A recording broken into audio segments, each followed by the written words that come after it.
नमस्कार महाराज तुम सारे मोन गुलज गंडित तुम सारे मोन प्रणाम बुझो महाराज भगवद गीता ये भगवद गीता कोर्मुत साधु सबन कशिर पे तर्जम वलियो अस बोजो अस परो यह दोयम अध्याय चलान वुनिक ताम पर अस 20 शोलूक आज परो 21 शोलूक। हरिओम ओम परमात्मने नमः। 21 शोलूक दोयमे अध्याय हुंद 21 शोलूक। वेद विनाशिनं नित्यं यनमजं अव्ययं कथं स पुरुषः पार्थ कं गाति ते हन्तिकम्। 21 शोलूकुक अर्थ। प्रथापुत्र हे अर्जन अव्यक्त नाश्रहित छे आत्मा युस मनुष्य ये ज्ञान जानान सु कस मारे तय मारनाय गच्छित सहल संसार व्यवहार भव सागरस लगी तार। 22 शोलूक। वासांसि जीर्णानि यथा विहाय नवानि गृह्णाति नरापराणि तथा शरीराणि विहाय जीर्णानि अन्यानि संयाति नवानि देहि। अमुक अर्थ। नियमित पलव त्रविथ नव्यन पलवन लागान तिथै पट जीवात्मा शरीरस्ते बदलावान शरीर प्रोन त्रविथ छय आत्मा नवसे शरीरस धारण करान। दोयम अध्याय छे साकार भगवत गीताय हुंद सार। 23 शोलूक। न एनं छिन्दन्ति शास्त्राणि नैनं दहति पावक न चैनं कलेदयन्ते आपो न शोषयति मारुतः। अमुक अर्थ। क्या करन आत्माये अस्त्र शस्त्र पोन तय हवा बेय अग्नुक जोश चटिथ या जलिथ अथ छन हेकान नाछस गलिथ या हखन विथ हेकान परे युस काये दिव्य ज्ञान बारंबार गच्छ से सहल संसार व्यवहार। 24 शोलूक। अच्छेद्यायम आदाय अयम अकलेद्या अशोचाय वच नित्या सर्वगता सतानु अचलायम सनातनः। अमुक अर्थ। नच ब्योन ब्योन गछान नच दजिथ हेकान नछुस का विकल्प नच अथ का हुई सर्वव्यापी से थर तया चल सनातन सुथ्यत अक्षय छे आत्मा। दोयम अध्याय छे परिपूर्ण साकार भगवत गीताय हुंद सार। 25 शोलूक। अव्यक्तायम अचिन्त्या अयम अविकार्य अयम उच्यते तस्मातेवं विदित्वायनं न अनुशोचितुम् अर्हसि। अमुक अर्थ।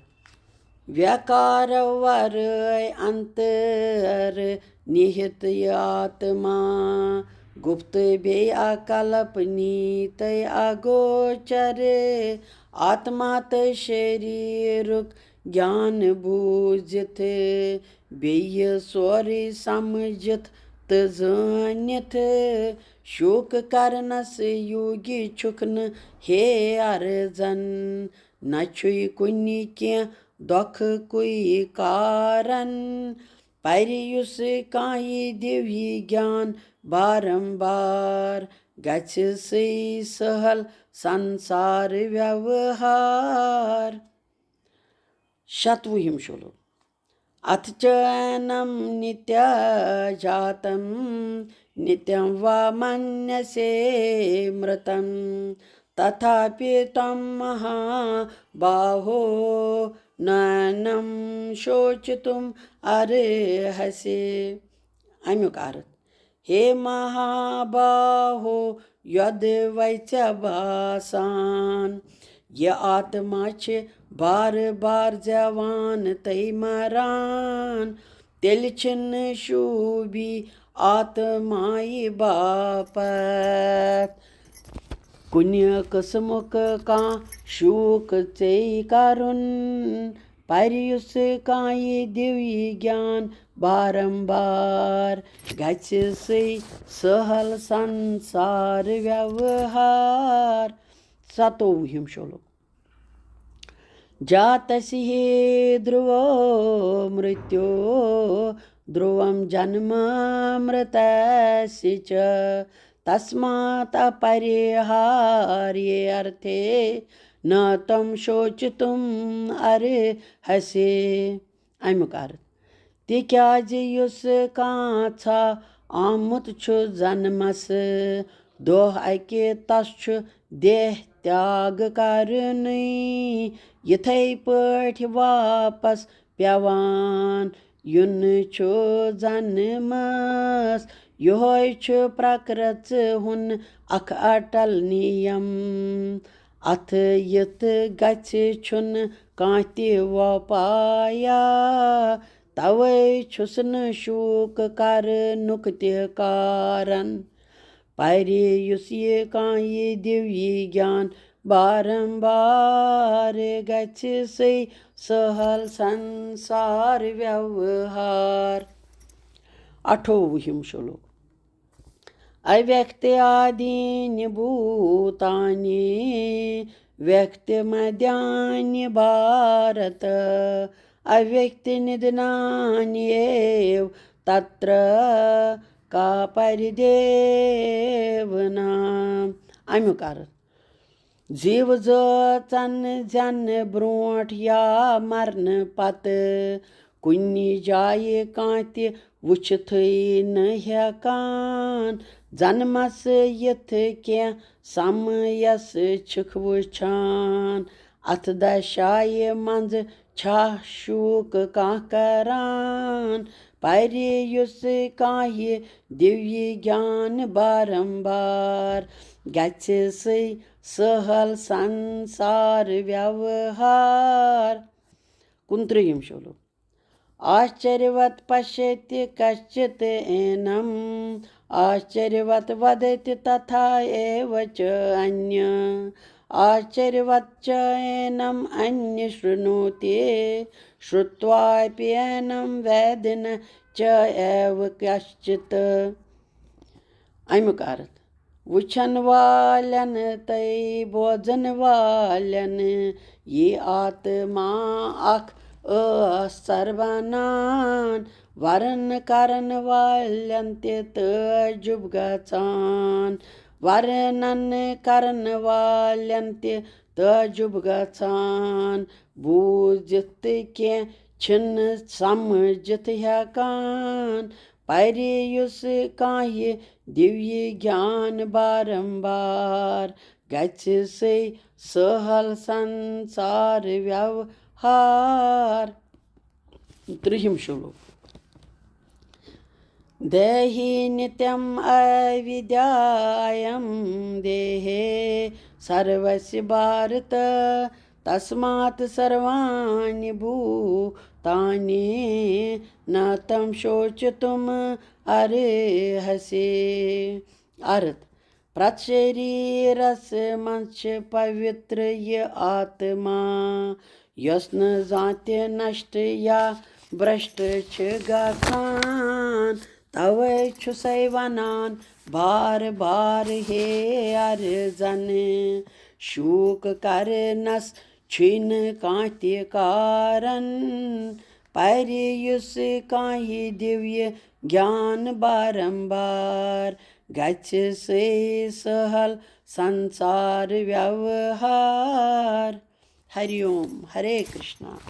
आज महाराज पयर त्रिहिमी नमस्कार महाराज गंडित भगवत गीता हरे कृष्ण यत भगवत गीता कोर्मुत साधु सबन कशीर पे तर्जम अस परो अस बोजो दोमी अध्याय हिंद गई वनुक ताम 30 श्लोक आज परो 31 श्लोक। हरे कृष्णा। ओम परमात्मने नमः।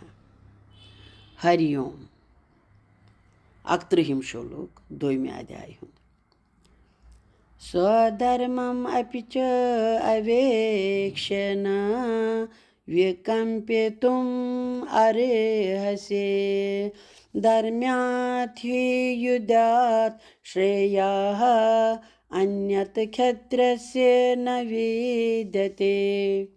अमुक अर्थ जायज छुन बाय करनी वुचित पन्निस क्षेत्री धर्मस क्षेत्री धर्म करम छुई युद्ध करनी अर्जन युद्ध करन छुई कल्याण करी शूबिन बाय करनी पर युस काये दिव्य ज्ञान बारंबार गच्छ से सहल संसार व्यवहार।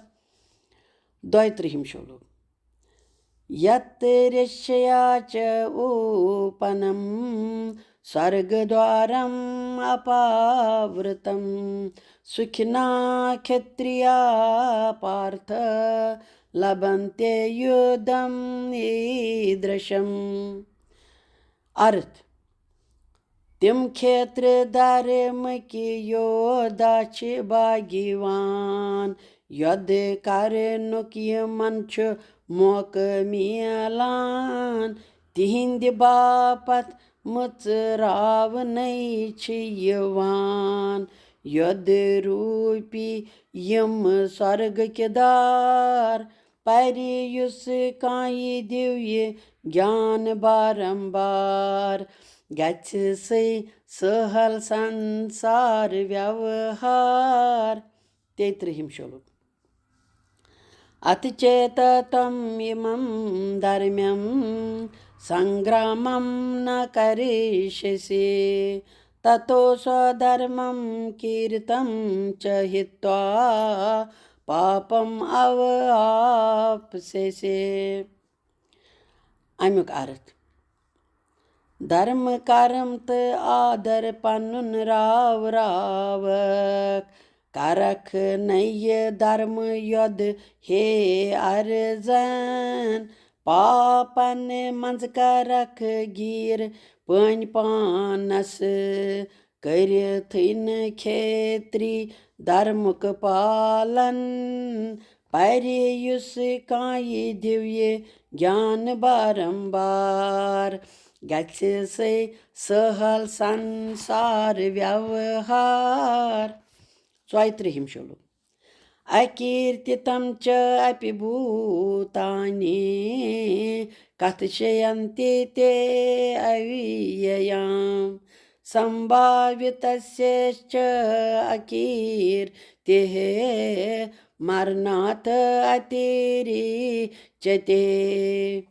अमुक अर्थ चान्य अमे अपकीर्ति हुंद कर बखान जनमन जनमन जगत ये बार बार मरण खोत बद तरछ माननी मन शैस अपकीर्ति हुंद बोजुन बखान پَرِ یُس کانٛہہ دِوہِ گیان بارمبار گژھِ سہل سنسار ویوہار 35 شلوک भयात्रनातु परतं मंस्यन्ते तां महारथा येषां च तं बहु मतो भूत्वा यास्यसे लाघवम् अमियुक अर्थ बलवीर ٲسِتھ कायर ژےٚ وننَے یِم کران چھِ مان سمان وننَے ژوٚلُکھ رن بھوٗمہِ منٛزٕ ژٕے کھوٗژُکھ ژٕ وٕچھتھٕے مہاویٖرن دوٚیمہِ ادھیایہِ ہُنٛد گیان گوٚو ساکار श्रीमद् भगवद गीताये हुंद सार 36 श्लोक अवाच वादांच बोहून वदशयन्ते तौ अहिता निन्दन्तः तौ सामर्थ्यं ततो दुःखतरं नो किम् अमियुक अर्थ चान्य बापत वननै तिथि शब्द यम न आसन वननी लायक अम्य खोत कुस हेकी ژےٚ بوٚڑ دۄکھ ٲسِتھ ویری ییٚلہِ کرنَے نِندیا دوٚیمہِ ادھیایہِ ہُنٛد جان گوٚو ساکار श्रीमद् भगवद गीताये हुंद सार 17 श्लोक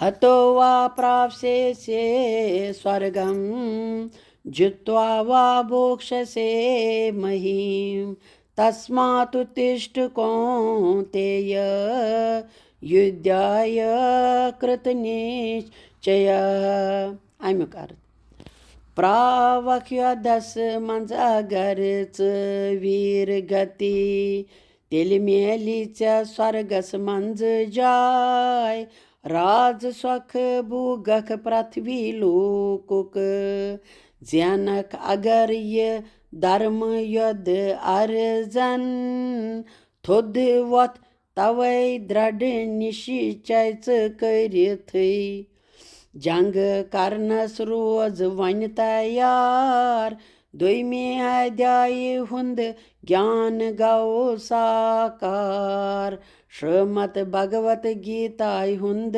सार 38 श्लोक सुख दुखे समे कृत्वा लाभालाभो जया जयो ततो युद्धाय युज्यसो न एवं पापम् अवाप्स्यसे अमियुक अर्थ مٔشراو سۄکھٕ دۄکھٕ ہانہِ تَے لاب ہورُن تَے زینُن تہِ مٔشراو یۄدٕ باپتھ کیول یۄدٕ چھُے کرُن تھٲوِتھٕے منس منٛزٕ یۄدٕ کُے وٮ۪ژار یِتھٕ کٔنۍ زانٛہہ تہِ لگی نہٕ کانٛہہ پاپ پھلچہِ کانٛکشا تہِ چھے بیکار دوٚیِم ادھیایہِ ہُنٛد گیان گوٚو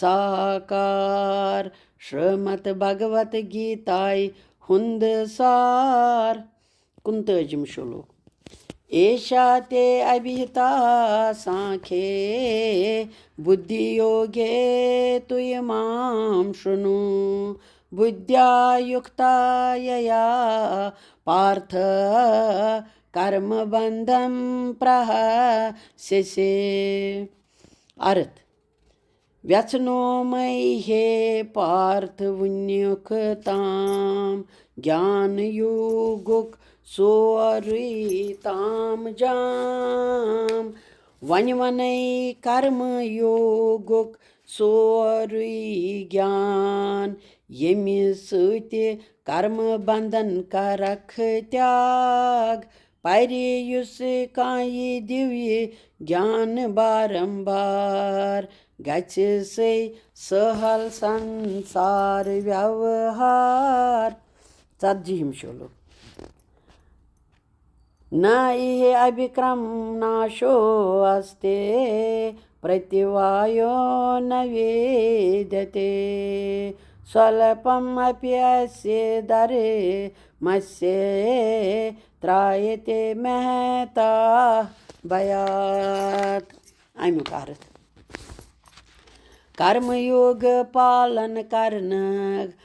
कर्मयोग पालन करक्त राविन के न छे अथ कुन्य कसमय हानि यत कर्म योग सती दूर रोजी जन मरणुक बंधन तय बाई पर युस कांय दिव्य ज्ञान बारंबार गच्छ से सहल संसार व्यवहार